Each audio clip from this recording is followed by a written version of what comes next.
Buonasera alle principali notizie. Capaci, 33 anni dopo il minuto di silenzio, ha chiuso le manifestazioni a Palermo. Un corteo antimafia ha sfilato per chiedere giustizia e verità. Inaugurato il Museo del Presente dedicato a Falcone e Borsellino. Nel quartiere di Librino a Catania si ricorda Falcone. A Villa Fazio donati gli alberi della legalità con il progetto Capaci di crescere. Strage di Altavilla Milicia. Prima di essere uccisa, Antonella Salamone tentò di chiamare il 112, ma le parole disperate vennero scambiate per uno scherzo.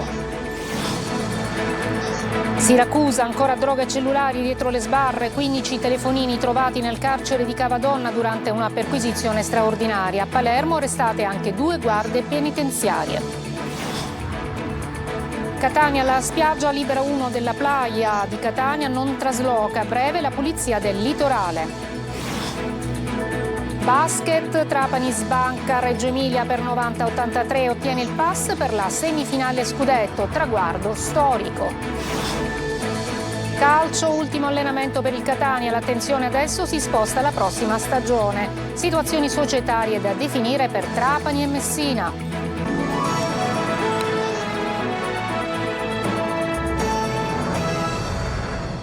Eccoci, buonasera. E dunque Capaci, 33 anni dopo il minuto di silenzio, ha chiuso le manifestazioni di oggi in programma a Palermo. Un corteo antimafia ha sfilato nel pomeriggio per chiedere giustizia e verità.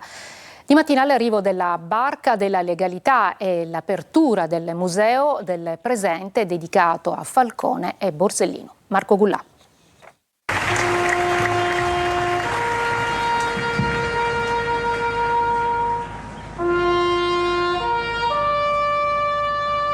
– 17:58 l'orario della strage di Capaci. Il silenzio, questa volta scattato qualche minuto prima, dopo 33 anni avvolge migliaia di palermitani riuniti davanti l'albero Falcone. Giovanni Falcone! Pietro Grasso legge i nomi della strage del 23 maggio 1992, nella quale morirono il giudice Giovanni Falcone, la moglie Francesca Morvillo e gli agenti della scorta Vito Schifani, Rocco Di Cillo e Antonio Montinaro. Palermo oggi ha ricordato i suoi martiri con una serie di manifestazioni. C'è l'antimafia delle istituzioni, ma c'è anche l'antimafia della protesta contro il governo, accusato di un pericoloso calo di attenzione nella lotta al crimine organizzato. Un corteo partito da Piazza Verdi ha attraversato le vie cittadine per arrivare poi sotto l'albero Falcone. Non è giusto definirlo un corteo contro, è un corteo per. Semmai, se deve essere un corteo contro, è un corteo sì contro le mafie e contro il sistema corruttivo, è un corteo contro le guerre che sono anch'esse delle mafie. Fuori la mafia dallo Stato! Fuori la mafia dallo Stato! Giovanni ha fatto tantissimo per la lotta alla mafia, ci ha lasciato tutte quelle norme che ancora oggi vengono utilizzate nel combatterla, ha detto Maria Falcone, sorella del magistrato.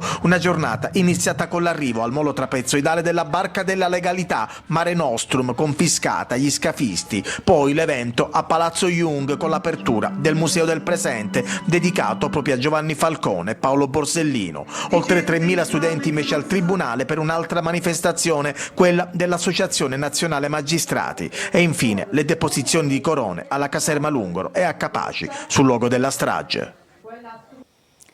Dal Presidente della Repubblica Mattarella, che ha riaffermato l'importanza di tenere sempre alto il livello di vigilanza, al Presidente del Consiglio Meloni sui social, fino ai ministri presenti a Palermo nell'anniversario della strage di Capaci. Le istituzioni ribadiscono di non fermarsi e di continuare l'opera di Falcone. Marco Carli. A Palermo e in tutta Italia, nell'anniversario della strage di Capaci, arriva il coro unanime: trarre insegnamento e non dimenticare. È importantissimo, sottolinea il Presidente della Repubblica Sergio Mattarella, tenere sempre alta la guardia, coinvolgendo le nuove generazioni nella responsabilità di costruire un futuro libero da costrizioni criminali. In nome di Giovanni Falcone e di chi ha perso la vita a Capaci, il governo è e sempre sarà in prima linea nella lotta contro ogni forma di criminalità, senza tregua. Lo scrive su X la Presidente del Consiglio Giorgia Meloni. Tutta la vita deve tendere alla verità e alla giustizia, questo è stato il motto principale che mi ha ispirato per tutta la vita. L'obiettivo è perseguire verità e giustizia, lo dice Pietro Grassi, lo ribadiscono i ministri intervenuti a Palermo. In 40 anni c'è stata una grande affermazione di giustizia, ha detto il ministro degli interni Matteo Piantedosi. La mafia tende a spargere meno sangue, ma non per questo è meno insidiosa. Un magistrato, ha spiegato invece il guardasigilli Carlo Nordio, sa il rischio che corre quando si occupa di certe indagini delicate, anche quando non è famoso, e vorrei fare l'esempio del beato Rosario Livatino. A Palermo c'era anche Don Ciotti di Libera. Per sconfiggere la criminalità, ha detto, ci vuole responsabilità. Noi come società civile vogliamo collaborare con le istituzioni se fanno le cose giuste, ma abbiamo il dovere di essere una spina al fianco se non fanno le cose che devono fare. E si torna al punto più importante, insegnare e capire. La cultura è l'antitesi della mafia. Cosa nostra, ha detto il ministro della cultura Alessandro Giuli, intervenendo proprio a Palermo alle commemorazioni, attecchisce tra l'ignoranza, la bruttezza e l'isolamento sociale. Capaci di crescere, Catania commemora la giornata con una serie di iniziative a Villa Fazio, nel cuore di Librino, donati alle scuole alberi della legalità. Tonino De Mana. A differenza degli ultimi anni, Catania si ritrova a commemorare la strage di Capaci con una leggera pioggia e con una giornata non certo primaverile. Ombrelli aperti a Villa Fazio e tanta voglia di stare insieme nel segno della legalità. Giovanni Falcone avrebbe certamente gradito, ed è per lui, per la moglie Francesca Morvillo e per gli agenti della scorta, che questi ragazzi hanno sfidato le intemperie pur di esserci.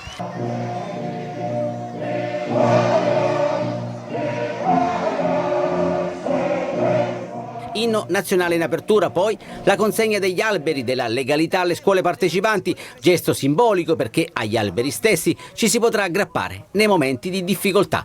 33 anni fa i ragazzi che vedete in questa tribuna non c'erano, eppure conoscono frasi e pensieri di Giovanni Falcone. La memoria va coltivata in un paese che a volte è troppo smemorato, rimuove con troppa facilità quello che è accaduto in questo paese. Una manifestazione di questo tipo, anche col gesto simbolico della consegna di un albero di olivo alle varie scuole, è un gesto di rimembranza e richiama tutti questi ragazzi alla necessità di curare questo paese, di curare la democrazia di questo paese, di contrastare le mafie, non solo il 23 maggio. Villa Fazio è più di un seme, come ribadisce Chiara Angelica, presidente dell'associazione C'era Domani Librino. Villa Fazio è famiglia, tutti i pomeriggi i bambini vengono qua a fare diverse attività, il nostro impegno per fare legalità è tutti i giorni, non solo il 23 maggio. Riciclo creativo, nozioni di primo soccorso, laboratori artistici, sport, ambiente e cultura, per non dimenticare le vittime di mafia.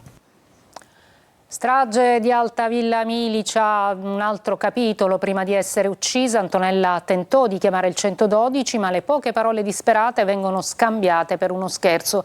E questo è il dettaglio emerso durante il processo. Roberta Lunghi. Una disperata telefonata al 112 nel cuore della notte. La voce che grida aiuto, carabinieri, aiuto, è quella di Antonella Salamone, vittima insieme ai due figli, Kevin ed Emanuel, della strage di Altavilla Milicia.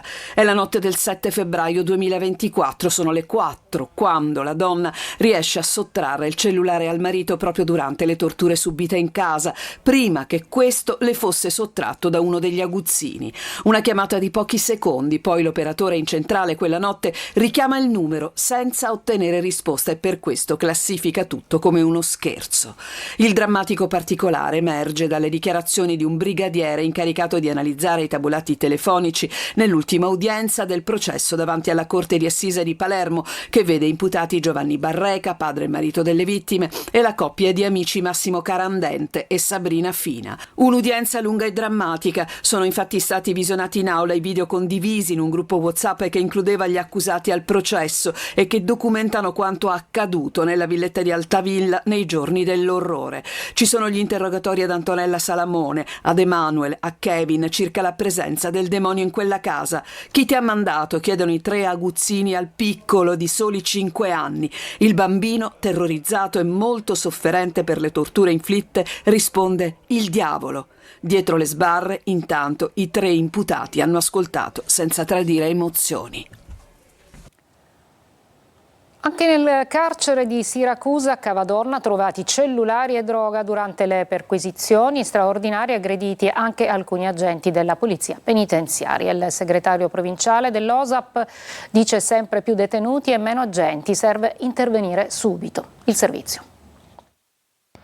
Dal Pagliarelli, Palermo, a Cavadonna, Siracusa, cellulari e droga entrano sempre più spesso nelle carceri. Sono diventati un business per i corrieri e per chi, indossando una divisa, a volte fa finta di non vedere. Qui, nel carcere di Siracusa, sono 15 i cellulari trovati durante l'ultima perquisizione straordinaria. È stato aggredito con un pugno un ispettore. Hanno spinto anche il vicecommissario, cosa molto grave tra parentesi. Questo è indice di questa aggressività da parte dei detenuti che non accettano quello che sono le norme. Celle aperte, detenuti fuori e agenti che controllano ogni angolo. Così sono spuntati i cellulari, ma anche la droga. Cellulari, droga e anche un bilancino. Quindi questo è indice cioè lì è diventato uno smercio all'interno degli istituti. Qui, ma la situazione è uguale anche in altre carceri, i detenuti sono sempre di più e gli agenti invece sono sempre meno. Una crescita inversamente proporzionale che dovrebbe essere fermata. Come invertire questo trend? Allora, servono più assunzioni affinché si riequilibri quel sistema di organico che è previsto dalla normativa. E allora in questo modo ci sarà più sicurezza negli istituti. Ed allarme anche nel carcere Pagliarelli di Palermo, perché è stato scoperto un business milionario, quello dei cellulari e della droga in carcere appunto a Palermo. 12 le persone coinvolte, 7 già in carcere, fra loro anche ci sono 2 agenti penitenziari. Droga e cellulari entravano erano appunto dietro le sbaglie grazie alla complicità di agenti corrotti, coinvolti parenti, detenuti in permesso e un sistema di violenze e connivenze che alimentava un mercato interno con prezzi decuplicati. Sequestrati 1 chilo di droga, decine di telefonini e 10.000 euro in contanti. Tra gli arrestati anche il figlio di uno degli indagati. Adesso a Catania niente solarium a Piazza Europa, ma la spiaggia libera numero 1 non trasloca. Si era parlato di un ridimensionamento, ma il comune di Catania sembra aver trovato la soluzione. Tonino De Mana. Il solarium di Piazza Europa non ci sarà e si sapeva, ma le spiagge libere della Playa ci saranno tutte e 3 e soprattutto la spiaggia libera numero 1 non trasloca, anzi avrà un ulteriore spazio aggiuntivo. Riunioni fiume e trattative sembra abbiano portato ad una decisione definitiva che sgombra il campo dalle polemiche e può dar via finalmente alle operazioni di bonifica dell'arenile. Come da tradizione si comincerà dalla spiaggia libera numero 3. Si inizierà dalla spiaggia libera numero 3, cercheremo anche di consegnare insieme alla spiaggia numero 3 anche sicuramente già quasi pronto il solarium di San Giovanni Licuti, quello che è adibito anche ai diversamente abili, e subito dopo anche quello del nautico. Come detto, la spiaggia libera numero 1 non subirà spostamenti o ridimensionamenti, anzi. Stiamo cercando per trovare una soluzione per mantenere le spiagge quelle che vi sono aperte e perché no, forse dare una possibilità in più, cercando di aprire anche un varco per gli anni futuri per qualche spiaggia nuova. La spiaggia libera numero 1 quindi non lascia ma raddoppia? Possibilmente proprio in queste ore stiamo lavorando per raddoppiare le spiagge. Capitolo solarium, cantieri aperti ad Ognina e a San Giovanni Licuti. Non ci sarà la sentenza il 27 maggio nel processo d'appello a Giuseppe Rugolo, il sacerdote condannato per abusi sessuali su minori. Assente il giovane archeologo Antonio Messina, convocato in Vaticano. GR Italia. La sentenza d'appello per Don Giuseppe Rugolo non arriverà il prossimo 27 maggio, lo ha annunciato Secca, la presidente della prima sezione penale della Corte d'Appello di Caltanissetta, Roberta Serio, al termine di una seconda udienza che si è chiusa con molte più ombre che certezze. Rugolo, condannato in primo grado a 4 anni e mezzo per violenza sessuale su minori, non era presente e per la prima volta non c'era neppure la voce del giovane archeologo Antonio Messina che lo ha denunciato, né la sua avvocata Eleanna Parasiliti. Sono stati convocati in Vaticano, ha spiegato il legale di parte civile Giovanni Di Giovanni, lasciando intendere un intervento diretto della Santa Sede. In aula intanto è scontro tra le parti. L'avvocato Mauro Lombardo, che difende la parrocchia di San Giovanni dove sarebbero avvenuti gli abusi, attacca la sentenza di Enna. Secondo il legale le indagini sarebbero state superficiali e tanti aspetti non sarebbero mai stati approfonditi. Gabriele Cantaro, legale della Curia, ha denunciato un accanimento mediatico contro il vescovo Rosario Gisana e ha contestato la legittimità della citazione in giudizio. Andava citata la diocesi, ha ribadito in aula, non la Curia, che è solo un ufficio. Intanto c'è attesa per l'udienza predibattimentale che si celebra al Tribunale di Enna il prossimo 26 maggio e che vede imputati per falsa testimonianza proprio il vescovo della diocesi di Piazza Armerina, Rosario Gisana, il suo vicario giudiziale e attuale parroco della Chiesa Madre di Enna, Vincenzo Murgano. Secondo l'accusa avrebbero mentito sotto giuramento durante il processo a Rugolo. Una breve pausa e poi dopo ad Aragona, nell'Agrigentino, dove c'è lo sciopero degli operatori ecologici senza stipendio da 5 mesi.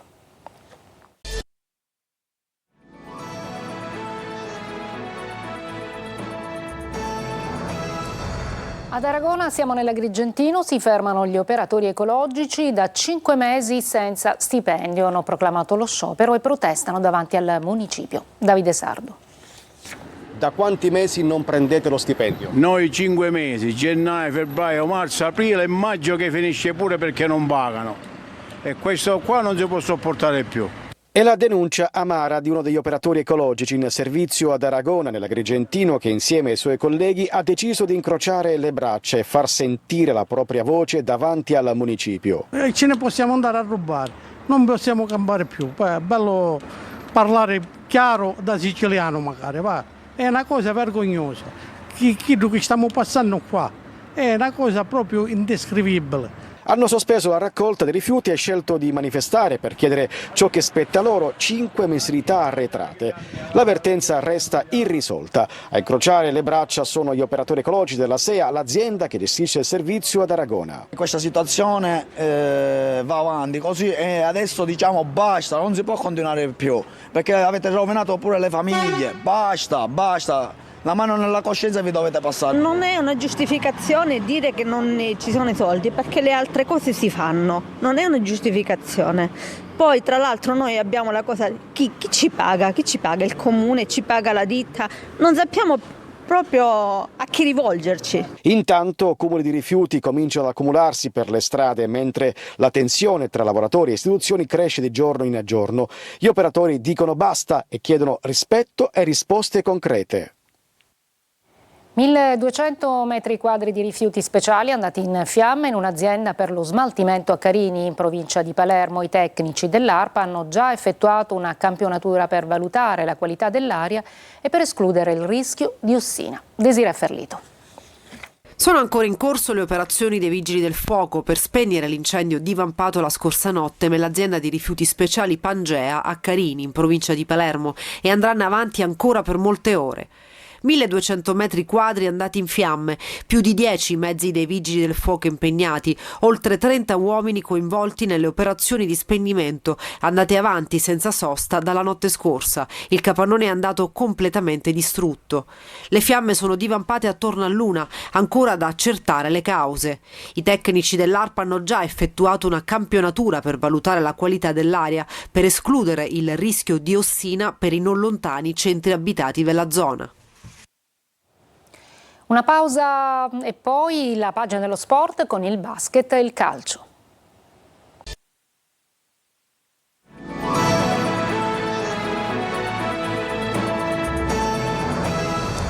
Eccoci al basket. Trapani Shark sbanca Reggio Emilia per 90-83 e ottiene il pass per la semifinale scudetto.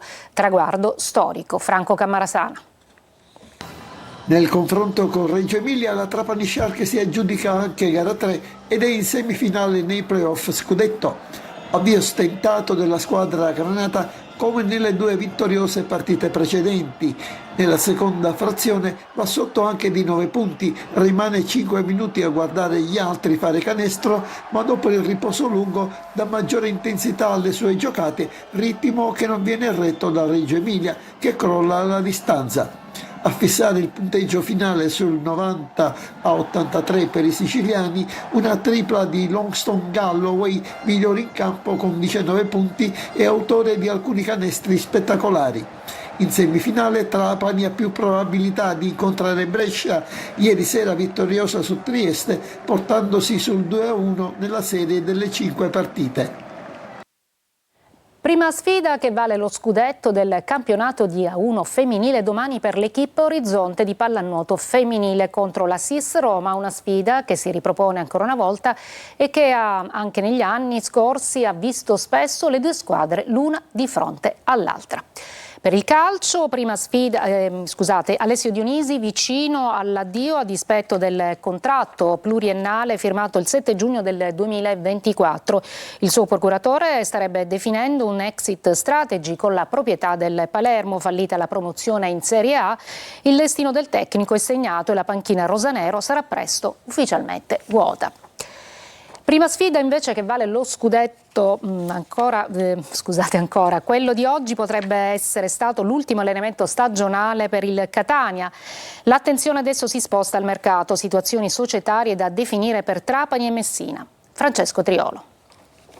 I play-off da spettatore, in alcuni casi anche interessato. Il Catania programma già la prossima stagione. Da quando è tornato Grella in città sono diverse le riunioni che si stanno susseguendo nel quartier generale rossa-azzurro. Sono diversi infatti i temi da affrontare, come il futuro di Torre del Grifo, ma quello tecnico è uno dei più preminenti in questo momento. La dirigenza etnea guarda per esempio al cammino della Ternana nei play-off. Il futuro di due ex Cicerelli e Cianci dipende anche da quello. Cicerelli, 19 gol e 9 assist quest'anno, ha una clausola per il riscatto automatico degli umbri in caso di promozione, mentre per Cianci a Ternana ha un'opzione da esercitare entro il 14 giugno, a prescindere da come finiranno i play-off, altrimenti tornerebbero al Catania. Chi non tornerà invece è Adamonis, ceduto lo scorso gennaio al Sud Tirolo in Serie B con la formula del prestito con obbligo di riscatto condizionato alla salvezza. Obiettivo raggiunto. Per il resto sono iniziate le valutazioni del gruppo che ha concluso il campionato e che oggi potrebbe aver svolto l'ultimo allenamento della stagione. Anche a Trapani è tempo di programmazione, ma si deve fare i conti anche col deferimento per la vicenda dei crediti d'imposta. La società Granada dovrebbe essere penalizzata di 4 punti da scontare in questa stagione senza conseguenze e altri 4 nella prossima. A Messina, dopo la retrocessione, l'attesa è per conoscere il futuro del club e capire se ripartirà dalla Serie D o, considerata l'istanza di fallimento presentata dalla Procura, fallirà per la terza volta in 17 anni. Si cerca una via d'uscita che possa almeno salvare il titolo, ma i debiti da coprire superano il €1.000.000 e per l'iscrizione in quarta serie occorre pagare anche stipendi e contributi dell'ultimo campionato di Serie C. È tutto per questa edizione, grazie per l'attenzione, buona serata.